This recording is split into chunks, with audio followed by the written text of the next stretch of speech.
भविष्य को छोड़ वर्तमान में रहो। दादा भगवान क्या कर रहे हैं? भूत भविष्य को छोड़ दो, वर्तमान में रहो, वर्तमान की सोचो। भूत में क्या हो गया है पाछे, उसको भी छोड़ दो। और जो है भविष्य में क्या होगा पता नहीं, उसके लिए भी मत सोचो। पहले से सबकी पत्री बनी पड़ी है। पहले बनती हैं तकदीरें, फिर बनता है शरीर। तुलसी ऐसा जान के मन ना बांधे धीर।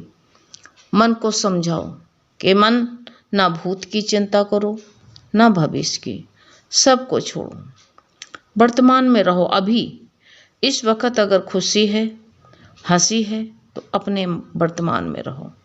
अपने मन को देखो कि जब ये भूत क्या भविष्य की चिंता करता है, तभी से इसको भय होता है। जब भूत में चला जाता है, भूत की चिंता करता है, तभी इसको बड़ा भय लगता है, बहुत भयभीत रहता है। अपने भविष्य की चिंता में ही वर्तमान, गुरु कहते हैं वर्तमान में गुरु भगवान के कहते हैं परत समर्पित भक्त को कोई भय नहीं होता है। जो भगवान के समर्पित, गुरु के समर्पित है, उसको कौन सी चिंता है, उसको कौन सा भय है। भगवान की जब कहते हैं जब गोद में ही बैठे हो तो फिर चिंता क्यों करते हो? इसकी चिंता छोड़ो तुम, ना भूत की चिंता करो ना भविष्य की चिंता करो। तो इसीलिए कहते हैं बार बार हमको यही डर बना रहता है। छोटी मैं से बड़ी मैं में आ जाओ। छोटी मैं होती है कि अपने को शरीर मानना, छोटी मैं शरीर नहीं हूँ। छोटी मैं से बड़ी मैं में आओ। जो है अपने को शरीर मानते हो तो छोटी मैं में रहते हो। यहीं से कहते हैं सारा ड्रामा शुरू हो जाता है। जहाँ छोटी मैं में आए, देह भाव में आ गए, तहाँ यहीं से सब ड्रामा शुरू हो गया। मेरे शरीर को बीमारी ना हो जाए, कैसे मन कहता है मेरा शरीर जो बीमार ना हो जाए, मैं मर ना जाऊं, मुझे बुढ़ापा आ जाएगा। ऐसे ऐसे कितना सोचने लगते हैं। बीमारी तो ये शरीर है, तो बीमारी भी आएगी, उससे डरो क्यों? अगर जन्मे हैं तो मरना भी है, अगर जवान है तो बुढ़ापा भी आएगा। ऐसा ना जाने कितना डर है जो शरीर के साथ लगा रहता है। मानुष को डर ये शरीर के साथ लगा रहता है। ये इसी डर में सारा जीवन बिता देता है। निडर हो करके रहो ना, निडर नहीं होता। तभी कहते हैं, तभी दादा भगवान ने कहा, तभी दादा भगवान कहते हैं मैं ना मरबो सब संसारा, मुझे मिला है जियावन हारा। भगवान क्या कह रहे हैं? मैं नहीं मरूंगा, सब संसार मर जाएगा, मैं ना मरबो सब संसारा, मुझे मिला जियावन हारा। यानी मैं नहीं मरता, ये शरीर मरता है। मैं कहाँ मरने वाला, मैं अजर हूँ, मैं अमर हूँ, मैं नहीं मरता। जब तक अपने को शरीर जानते हो, कर्तापन भी रहता है, तभी तक कर्तापन रहता है। इसके कारण मानुष को डर भी होता है कि कहीं मुझे कुछ हो ना गया हो।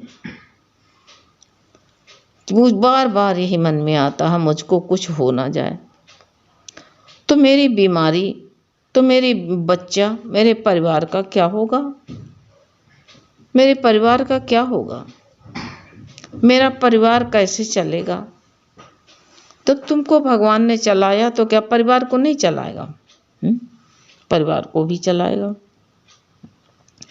पर जब गुरु प्रेम में, कहते हैं प्रेम में, जब गुरु प्रेम में आ जाते हैं तो फिर वर्तमान भी खत्म हो जाता है। जब गुरु प्रेम में हम आ गए तो सब गया, सब वर्तमान भी खत्म हो जाता है।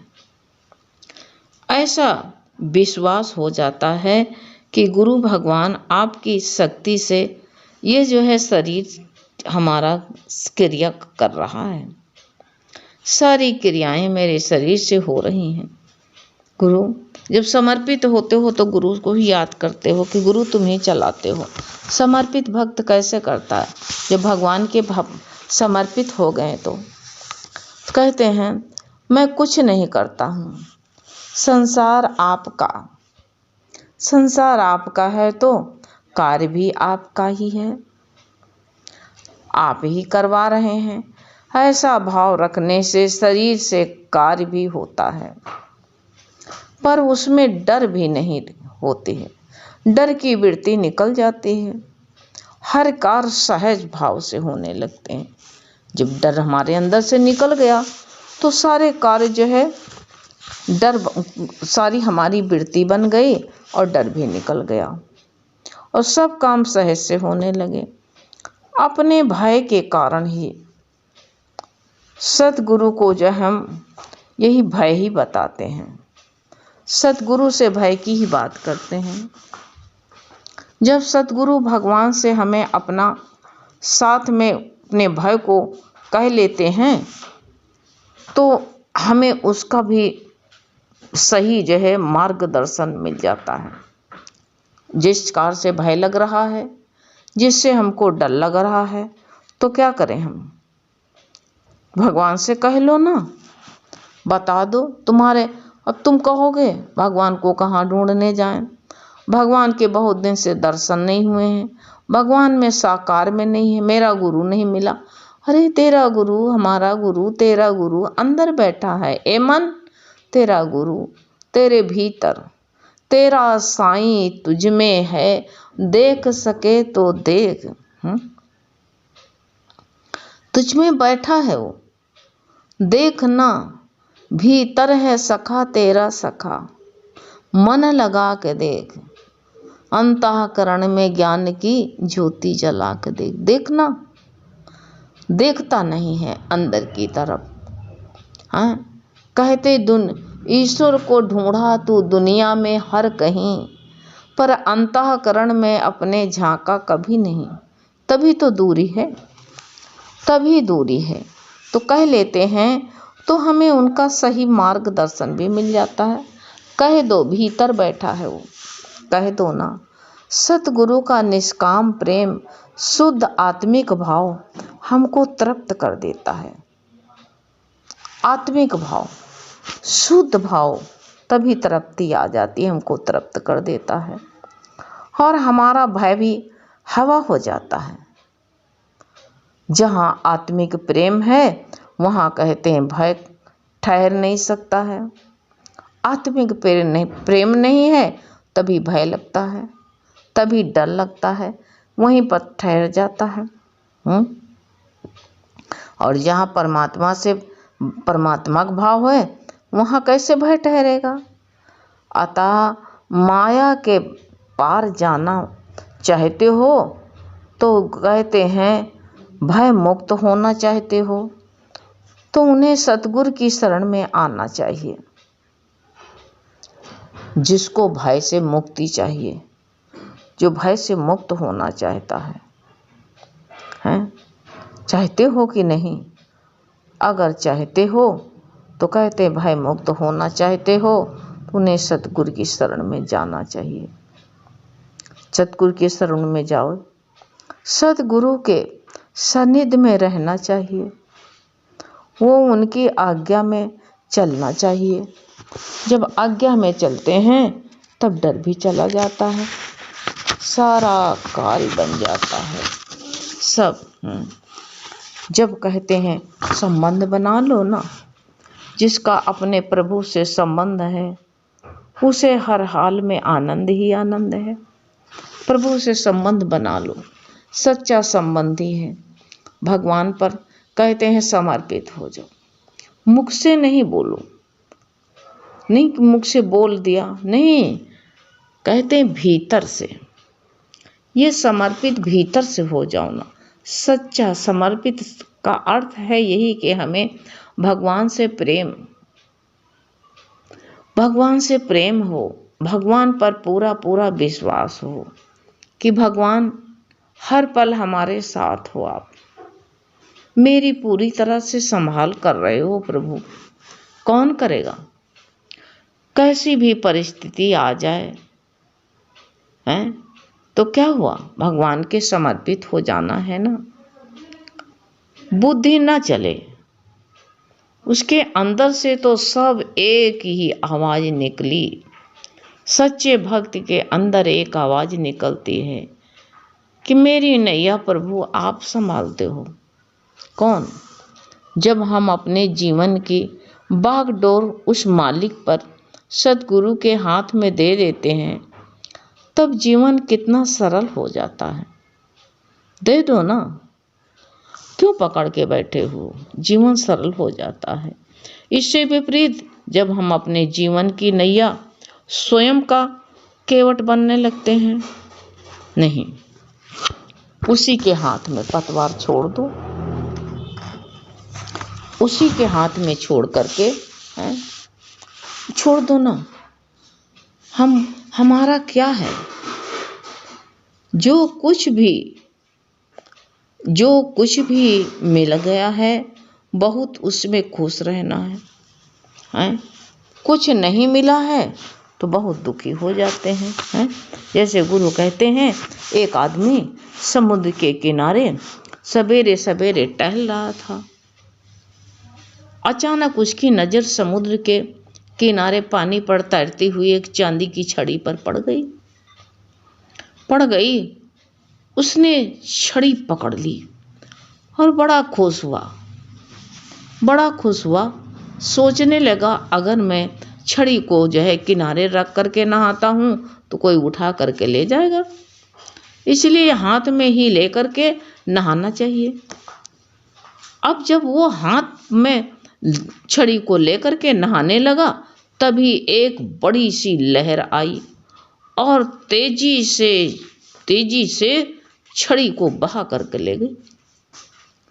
ले गई। अब वो बहुत दुखी हो गया, हाय हाय करके रोने लगा, सर पीटने लगा, मत्था पीटने लगा। हाय रे, इतनी कीमती थी, चांदी की थी, चली गई, हाय रे।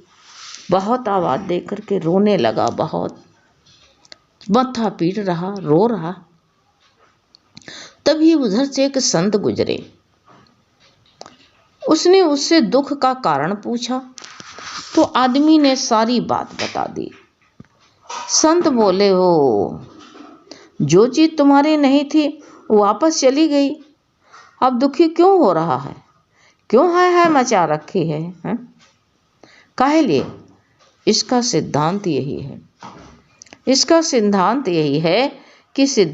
है कि जो चीज हमारी है ही नहीं, हम जबरदस्ती उस चीज को अपना मान लेते हैं और जब छूटती है तो दुखी होते हैं। इस क्षण भंगुर संसार को अपना मान लेते हैं, तब वो कहते छूटता है तो दुखी होते हैं, बहुत हाय मचाते हैं, बहुत दुख होता है। इस संसार की रचना परमेश्वर ने की है। हर एक वस्तु और पदार्थ उसी का है। जब उसी का जान करके मौज लेते हैं तो खुश रहते हैं, लेकिन जब किसी भी व्यक्ति, वस्तु या पदार्थ को अपना मान लेते हैं तो दुखी होते हैं। दुख कब होता है? जब अपना मानते हैं तभी दुखी होते हैं। जब तक मन में लालच होता है तभी दुख होता है। जब तक मन से लालच को छोड़ करके परमात्मा के समर्पित नहीं होते हैं, तब तक बाहरी वस्तु, पदार्थ या सपने की चीजें कुछ नहीं मिलती हैं, कुछ नहीं हो सकता है। जैसे आग के पास बैठ करके शीतलता नहीं आती है, ऐसे ही भौतिक वस्तुओं से शांति नहीं आती है। आग के पास में बैठो, कदो हमको ठंडक पहुंच जाए तो पहुंचेगी? नहीं पहुंचेगी ना। आग तो गर्मी ही देगी। तो ये संसार तो दुखियालय है। ये संसार को संसार में से दुख तो मिलेगा, इसमें सुख कहाँ भरा है। जिधर जाओगे उधर सुख ही दुख है। इसी में सुख ढूंढते हैं, यही दुख का कारण है। भगवान के समर्पित हो जाना। समर्पित का अर्थ यही है कि मन बुद्धि को गुरु भगवान को अर्पण कर दो।